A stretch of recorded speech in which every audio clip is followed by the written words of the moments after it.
ঘটনা আছে রাত্রে, এই যে এই গাড়িটা মাইর খাইছে সম্ভবত রাত্রে। তো এই গাড়ি যখন উঠানোর জন্য এখানে অনেকগুলো লোক দূরের থেকে আমরা তো সামনের দিকে যাচ্ছি, সামনের দিকে অন্য গাড়ি সিগন্যাল দিচ্ছে যে হয়তো গাড়ি উঠাবে, এই কারণে। তো একটা পিক আপ আসলো, এসে হঠাৎ করে আমাকে সামনে স্লো করে ফেলালো।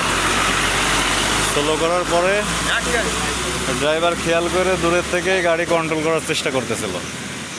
রাস্তা পিছলা থাকার কারণে রাস্তা মানে গাড়ি হচ্ছে সাপের মতো এদিক ওদিক ডাইনে বামে মোড় খাইতে খাইতে এইখানে আপনার এই যে একটা শিমুল তোলা গাছ সম্ভবত এই গাছের সাথে লাগে, এই গাছের সাথে বাড়ি লাগে,